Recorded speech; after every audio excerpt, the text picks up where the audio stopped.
Nature is an endless combination and repetition of very few laws. The miracle is not to walk on water.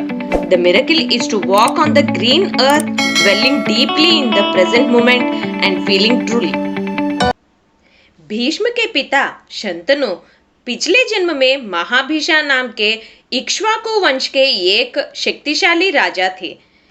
वे 1000 अश्वमेध यज्ञ और 100 राजसूय यज्ञ करने से अपनी मृत्यु के बाद स्वर्ग प्राप्त किया था। एक बार उन्हें ब्रह्म के दरबार में जाने का अवसर मिला, जहां सभी देव और गंगा भी मौजूद थे। जब सभी ब्रह्म के पूजा कर रहे थे, हवा चलने लगी और गंगा के वस्त्र विस्थापित होकर उसके शरीर प्रकट हुई।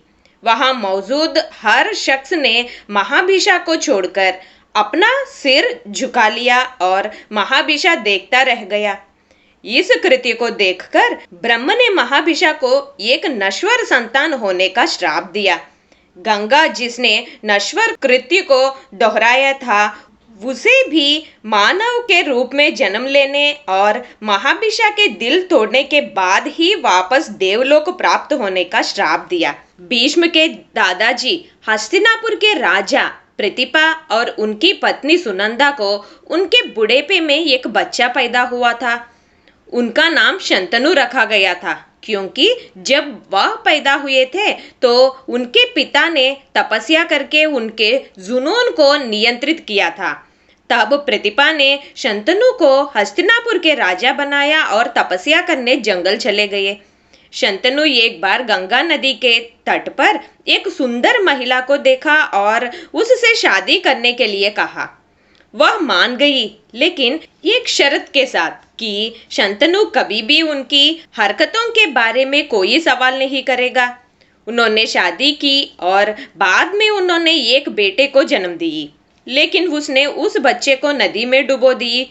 शंतनु उससे कारण नहीं पूछ सकते थे, क्योंकि उसके वादे के मुताबिक वह उससे छोड़ देगी। एक के बाद एक 7 बेटे पैदा हुए और गंगा ने सभी को पैदा होते ही नदी में डुबो दी। जब गंगा 8वां पुत्र को डुबोने वाली थी, तब शंतनु ने खुद को रोक नहीं पाया और उनका सामना किया। अंत में गंगा ने राजा शंतनु को ब्रह्म से दिए गए श्राप के बारे में समझाए। तब गंगा ने शंतनु को उनके 8 बच्चे के बारे में ऐसा बताने लगी। एक बार महाविष्णु के परिचारक अष्टवसुस अप, ध्रुव, सोम, धर्म, नीला, अनिला, प्रत्युषा, प्रभासा धरती पर घूमते वक्त वशिष्ठ महामुनि के आश्रम का दौरा किए।